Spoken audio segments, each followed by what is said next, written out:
ആ ചെറ്റത്തരം മിക്ക ഷോറൂമാരും കാണിക്കുന്നത് അത് ടി വി സാറും ചെയ്തിട്ടുണ്ട്. അതുപോലെ തന്നെയാണ്, വേറെ മാറ്റമൊന്നും സംഭവിച്ചിട്ടില്ല. പുള്ളിങ് അതുപോലെ തന്നെയാണ്, ഫ്രണ്ടിലത്തെ വൈബ്രേഷൻ അതുപോലെ തന്നെയാണ്. എനിക്കിപ്പോഴും 50 തന്നെയാണ്. ഞാൻ ലോങ് പോയിട്ടും അത് തന്നെയാണ്, ചെറിയ റോഡ് ഓടിച്ചപ്പോഴും അത് തന്നെയാണ്. വേറെ മാറ്റമൊന്നും ഞാനിത് ഹായ് ഫ്രണ്ട്സ്, അപ്പോൾ ജൂപ്പിറ്ററിൻ്റെ ഫസ്റ്റ് സർവീസ് ആയിട്ടുണ്ട്. 590 കിലോമീറ്ററാണ്.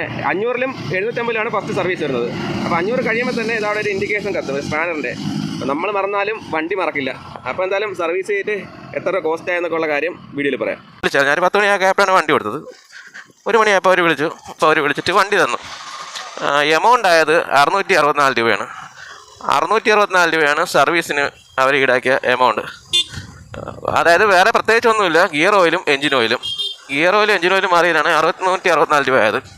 പിന്നെ വേറെ കാര്യമാണ് എനിക്ക് പ്രത്യേകം പറയാനുണ്ട്. ഇവർ 664 രൂപയെന്നും പറഞ്ഞിട്ട് ബില്ലടിച്ച് അതിൽ ഓയിലെന്ന് പറയുമ്പോൾ നമ്മുടെ എഞ്ചിൻ കപ്പാസിറ്റി നമ്മൾ 700 ml ആണ് നമ്മുടെ ഈ വണ്ടിക്ക് വരുന്നത്, ജൂപ്പിറ്റർ 110.